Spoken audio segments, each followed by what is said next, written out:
Hello students, welcome back to Shubham lecturer channel. तो student, इस video में हम 12th हिंदी व्याकरण के 7 महत्वपूर्ण टॉपिक को एक ही वीडियो में पढ़ेंगे।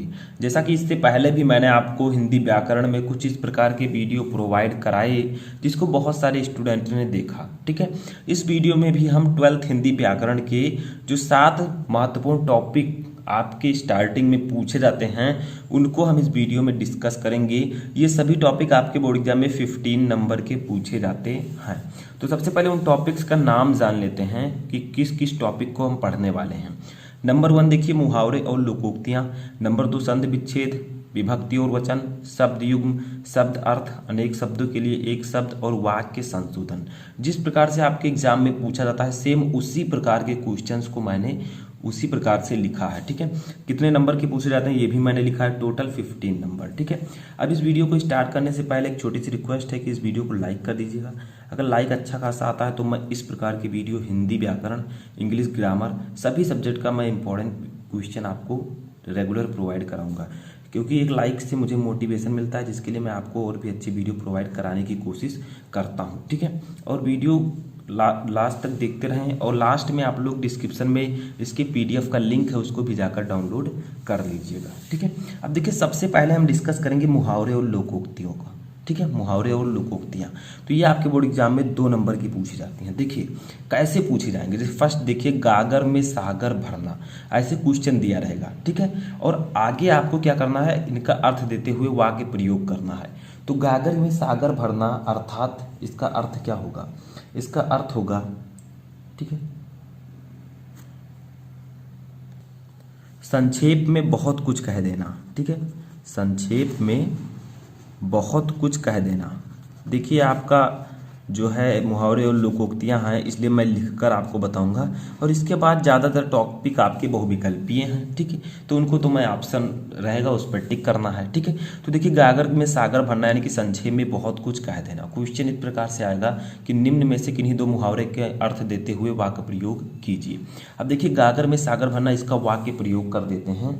ठीक है, तो वाक्य प्रयोग में हमें क्या करना होता है कि जो ये आपका गागर में सागर भरना है ये उस वाक्य में आना चाहिए। जैसे देखिए, महाकवि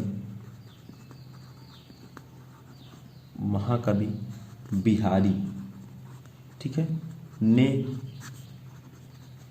अपनी सतसई, बिहारी जी की एक रचना है सतसई, ठीक है, के दोहों में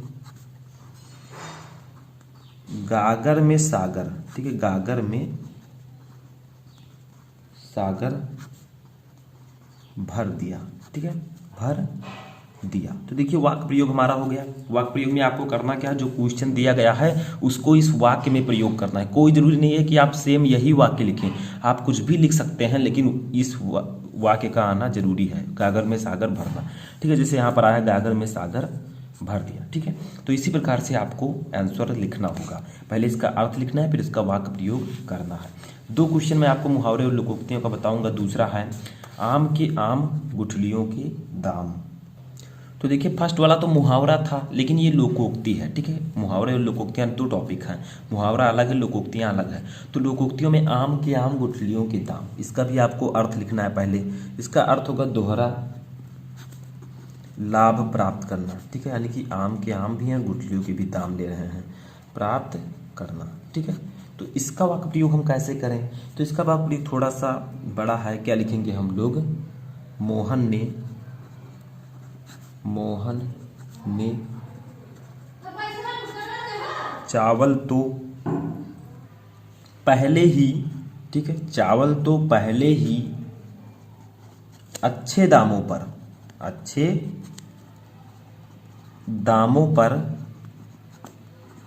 बेच दिए थे।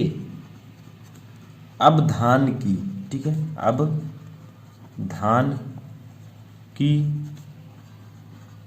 भूसियों को बेचकर भी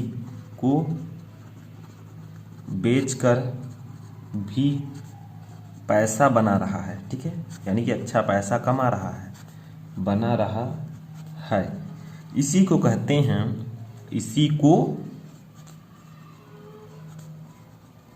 कहते हैं, फिर क्या करेंगे हम लोग, जो आपका मुहावरा है आम के आम, आम के आम गुठलियों के दाम, ठीक है, गुठलियों के दाम, ठीक है। तो इस प्रकार से आपको वाक्य प्रयोग करना है। देखिए, आम के आम गुठलियों के दाम यानी कि दोहरा लाभ प्राप्त करना। वाक्य प्रयोग, मोहन ने चावल तो पहले ही अच्छे दामों पर बेच दिए थे, अब धान की भूसियों को बेचकर भी अच्छा पैसा बना रहा है। इसी को कहते हैं आम के आम गुठलियों के दाम। तो देखिए वाक्य प्रयोग हो गया इसका, यही होगा आपका वाक्य प्रयोग। यानी कि चावल तो पहले ही बेच दिया था, जो उसमें भूसी निकली थी उसको भी बेच दिया, तो डबल मुनाफा, ठीक है। तो इसी को हम लोग कहते हैं। अब आगे बढ़ते हैं, तीसरा क्वेश्चन जो हमारा अगला क्वेश्चन है टॉपिक, वो की है, ये दूसरा टॉपिक हमारा, ठीक है, संधि विच्छेद। अब संधि विच्छेद में आपको ऑब्जेक्टिव क्वेश्चन आपको मिलेगा, ठीक है ना, बहुविकल्पीय प्रश्न। जैसे देखिए, साक्षरा का सही संधि विच्छेद है, इनमें से साक्षरा का सही संधि विच्छेद क्या है? आ है साधन छरा, बा है साधन अक्षरा, सा है साधन आक्षरा और दा है साधन आक्षरा, ठीक है। तो इसका राइट आंसर क्या होगा? तो फर्स्ट का जो राइट आंसर होगा वो होगा साधन अक्षरा। साक्षरा का संधि विच्छेद है बा वाला, साधन अक्षरा, तो ये आपका सही आंसर होगा। ऐसे ही आपको जो सही आंसर होगा उसको लिख देना है कि इस क्वेश्चन के फर्स्ट का बा वाला आंसर सही है। अब चलिए दूसरा क्वेश्चन देखते हैं। तो जो संधि विच्छेद है ये आपके बोर्ड एग्जाम में 3 नंबर का पूछा जाता है, 3 क्वेश्चन भी रहते हैं। अब सेकंड क्वेश्चन देखिए, रमेशा का सही संधि विच्छेद है कौन सा? आ है रमाधन ईसा, बा है रमधन ईसा, सा है रमाधन ऐसा और दा है रमधन ऐसा। तो इसका राइट आंसर क्या होगा? ठीक है, तो इसका राइट आंसर होगा रमाधन ईसा। रमेशा का संधि विच्छेद है रमाधन ईसा, ये आपका राइट आंसर होगा। एक क्वेश्चन 1 नंबर का, 3 क्वेश्चन 3 नंबर के, ठीक है। अत्याचारः का संधि विच्छेद है, तीसरा क्वेश्चन है अत्याचारः का संधि विच्छेद कौन सा है? आ है अतिधन आचारः, बा है अत्यधन आचारः, सा है अतिधन आचारः और दा है अत्याधन आचारः। तो इसका जो राइट आंसर होगा वो सा वाला ऑप्शन सही है, यानी कि अत्याचारः का संधि विच्छेद होगा अतिधन आचारः, ठीक है। 3 क्वेश्चन 3 नंबर। अब तीसरा जो टॉपिक हमारा वो है विभक्ति और वचन। इसमें क्या होता है, जैसे जगत ही दिया गया है, ठीक है, इस शब्द में कौन सी विभक्ति है और कौन सा वचन है ये आपको बताना है, ठीक है। ऑप्शन में पहले विभक्ति दी रहेगी फिर वचन, ठीक है। तो जगत इस शब्द में विभक्ति और वचन है। आ है द्वितीय विभक्ति बहुवचन, यानी कि इसमें द्वितीय विभक्ति है या और बहुवचन है, या फिर चतुर्थी विभक्ति द्विवचन है। सा है पंचमी विभक्ति बहुवचन और दा है सप्तमी विभक्ति एक वचन। तो जगति जो आपका शब्द है इसमें आपका सप्तमी विभक्ति एक वचन है, तो इसका सही आंसर होगा दा वाला, ठीक है। यानी कि जगति शब्द में सप्तमी विभक्ति है और एक वचन है, ठीक है, वचन एक है और विभक्ति सप्तमी है, तो इसका राइट आंसर होगा दा। दूसरा, इसमें 2 क्वेश्चन रहते हैं, 2 नंबर का टॉपिक है, ठीक है। राज्ञाम शब्दों में विभक्ति और वचन है, यानी कि राज्ञाम शब्द में कौन सी विभक्ति है कौन सा वचन है? आ है तृतीय विभक्ति एक वचन, बा है षष्ठी विभक्ति बहुवचन, सा है चतुर्थी विभक्ति द्विवचन और दा है सप्तमी विभक्ति एक वचन। तो इसका राइट आंसर होगा षष्ठी विभक्ति बहुवचन, ठीक है। तो ये वाला बा वाला ऑप्शन आपका सही होगा। तो 2 क्वेश्चन थे बहुविकल्पीय टाइप के, दोनों मैंने आपको बताया 2 नंबर के, ठीक है। अब चौथा टॉपिक है शब्द युग्म। ये भी 2 क्वेश्चन रहेगा और ऑब्जेक्टिव की तरह। शब्द युग्म का मतलब 2 शब्दों का जोड़ा जो सुनने में तो समान हो लेकिन उसका अर्थ अलग हो। जैसे देखिए पुरुष परुष, ठीक है। अब इसका सही अर्थ लिखना होता है, जैसे देखिए पुरुष परुष, ठीक है, यानी कि पुरुष का अर्थ पहले आपको चूज करना है, परुष का बाद में। तो जैसे आ ऑप्शन है कठोर और आदमी, बा है आदमी और कठोर, सा है आदमी और पत्थर और दा है आदमी और बादल। यानी कि पुरुष का अर्थ क्या होगा वो पहले लिखा होगा, परुष का अर्थ क्या होगा बाद में, ठीक है। तो इसका जो राइट आंसर होगा वो आपका हो जाएगा आ वाला, ठीक है। यानी कि चौथा जो आपका शब्द युग्म है इसके फर्स्ट का राइट आंसर होगा, सॉरी, इसका राइट आंसर जो होगा वो होगा बा वाला, ठीक है, ठीक है। पुरुष, पुरुष का मतलब आदमी और परुष का मतलब कठोर। तो पुरुष परुष का अर्थ क्या होगा? आदमी और कठोर। याद रखिए कि जो पुरुष है उसका जो पहले लिखा है उसका अर्थ पहले होगा, जो बाद में है उसका अर्थ बाद में होगा, ठीक है। सेकंड देखिए जलद जलधि। तो जलद और जलधि का सही अर्थ कौन सा है युग्म। ठीक है, तो देखिए आ है बादल और पानी, बा है समुद्र और जल, सा है बादल और वर्षा और दा है बादल और समुद्र। तो इसका जो राइट आंसर होगा वो आपका हो जाएगा दा वाला, बादल और समुद्र। जलद का मतलब बादल और जलधि का मतलब समुद्र। ठीक है, तो इस प्रकार से 2 क्वेश्चन रहेंगे 2 नंबर के। अब अगला टॉपिक हम लोग पढ़ते हैं। अगला टॉपिक हमारा है शब्द अर्थ। शब्द अर्थ का मतलब क्या होता है, जैसे आप पर्यायवाची शब्द पढ़ते थे। ठीक है, विधि, विधि को हम और क्या कह सकते हैं, विधि को और किन नामों से हम पुकार सकते हैं, उसी को हम कहते हैं शब्द अर्थ। जैसे पर्यायवाची शब्द, विधि को हम कानून भी कह सकते हैं। ठीक है, विधि का पर्यायवाची शब्द होगा कानून। तरीका, किस विधि से आपने ये सॉल्व किया है, तो ये तरीका और कानून दोनों हो सकता है। दूसरा देखिए जैसे मित्र, मित्र को आप लोग कह सकते हैं दोस्त। ठीक है, और सूर्य भी मित्र का पर्यायवाची शब्द है। ठीक है, दोस्त और सूर्य दोनों पर्यायवाची शब्द हैं। तीसरा देखिए गुड़, गुड़ का पर्यायवाची शब्द होता है विशेषता। ठीक है, आपकी विशेषता क्या है, गुड़ क्या है आप में, और रस्सी। ठीक है, ये दोनों इसके पर्यायवाची शब्द हैं। तो ये 2 नंबर का पूछा जाएगा। ठीक है, 2 आपको करने होते हैं। छठवां क्वेश्चन हमारा अनेक शब्दों के लिए एक शब्द, ये भी बहुविकल्पीय होगा।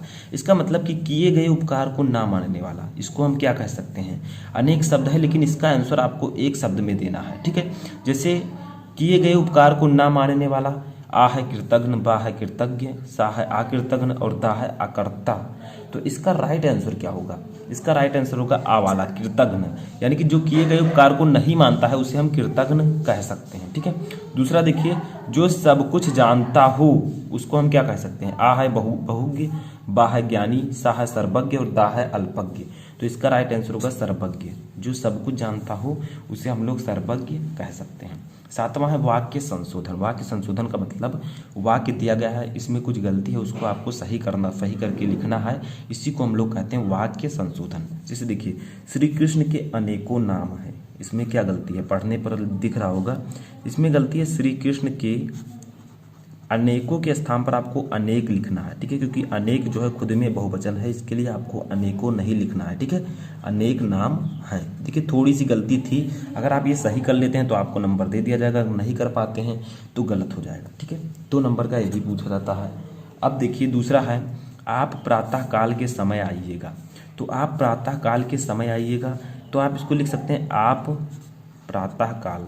ठीक है, प्रातः काल आइएगा, देखिए अर्थ वही है। ठीक है, आप प्रातः काल आइएगा, और लेकिन ऊपर के समय लिखा है, तो जब प्रातः काल है ये एक समय है खुद में, तो इसके साथ के समय लिखने की कोई ज़रूरत नहीं। ठीक है, तो आप प्रातः काल आइएगा। तीसरा देखिए गौतम की पत्नी का नाम अहिल्या था, यानी कि गौतम की पत्नी का नाम अहिल्या था, इसमें गलती क्या है, तो इसमें गलती है कि गौतम की पत्नी अहिल्या थी। ठीक है, नाम वाम लिखने की कोई ज़रूरत नहीं है, क्योंकि नाम जब दिया ही गया है अहिल्या, तुक्का नाम नहीं लिखना है आपको, गौतम की पत्नी अहिल्या थी। ठीक है, इससे भी वही मालूम होता है, दोनों का आपको सेम अर्थ है। तीसरा देखिए, चौथा देखिए तुलसीदास पक्के ईश्वर के भक्त थे। तो तुलसीदास पक्के ईश्वर के भक्त थे, ये दिखने में सुनने में कुछ अच्छा नहीं लग रहा। ठीक है, तो इसमें आपको लिखना है तुलसीदास ईश्वर के पक्के भक्त थे, ईश्वर को आगे कर देना है, पक्के को पीछे, तो तुलसीदास ठीक है ईश्वर के पक्के भक्त थे। ठीक है, तो ये आपका वाक्य संशोधन हो जाएगा। इसमें सेंटेंस में जो वाक्य में गलती है उसको आपको सही करना है। तो ये था 7 महत्वपूर्ण टॉपिक जो कि मैंने आपको इस वीडियो में बताया। 7 आपके बोर्ड एग्जाम में 15 नंबर के पूछे जाते हैं। तो आई होप कि आपको ये वीडियो अच्छा और हेल्पफुल लगा होगा। अगर इसी प्रकार की वीडियोज़ आप रेगुलर देखना चाहते हैं तो आप लोग इस वीडियो को लाइक करके अपने दोस्तों के साथ शेयर कर दें, और इस चैनल पर नए तो चैनल को सब्सक्राइब कर लें, क्योंकि इस प्रकार के इंटरेस्टेड एंड इम्पॉर्टेंट वीडियोज़ आपको डेली प्रोवाइड कराई जाती है। ठीक है, तो इस वीडियो में फ़िलहाल इतना ही। किसी भी टॉपिक में क्वेरी है तो उस टॉपिक का नाम लिखकर कमेंट बॉक्स में ज़रूर बताएं।